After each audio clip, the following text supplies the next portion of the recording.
Before my man booked his flight back to his home country, he decided to make this rack of lamb for me with some sweet potato puree, carrots, and some rosti tala. If you're in a long-distance relationship, you know how goodbyes are heartbreaking. But anyway, if we are crying, I told my man we better cry while we are eating.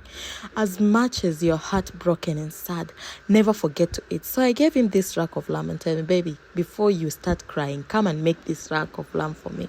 So he started by preparing it, removing the excess fat.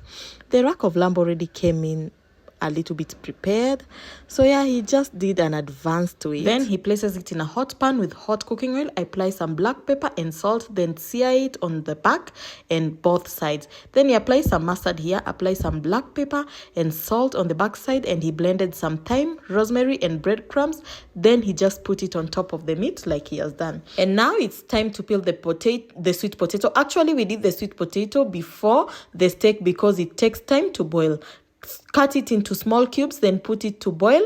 Then he will blend it, add butter and salt into it. After that, he's going to peel carrots. Then he will cut it into this small medium size, and then he will put it to boil. And because we don't like soft carrots, so we'll just let it boil kidogo.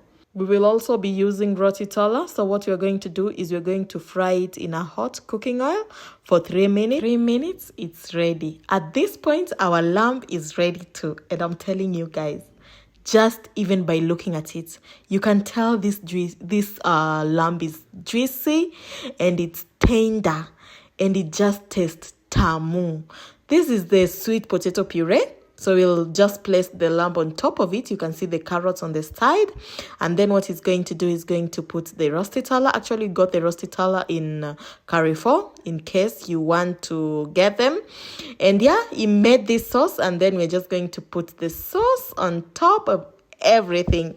I'm telling you, this was a nice goodbye meal. Oh my God, my baby enjoyed the steak. She was just dancing and singing as she's just sucking the juice out of it. Oh man, I cannot wait for my baby to come back so we make more recipes.